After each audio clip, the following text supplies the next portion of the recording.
everybody, welcome back to our YouTube channel. Today in this video I am talking about Nano Dimension Limited stock.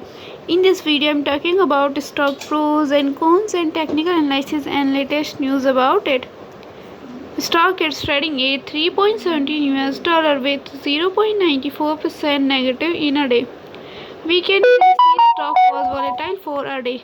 The volume of stock was recently not all-time high, so the fundamental stock is not better for today.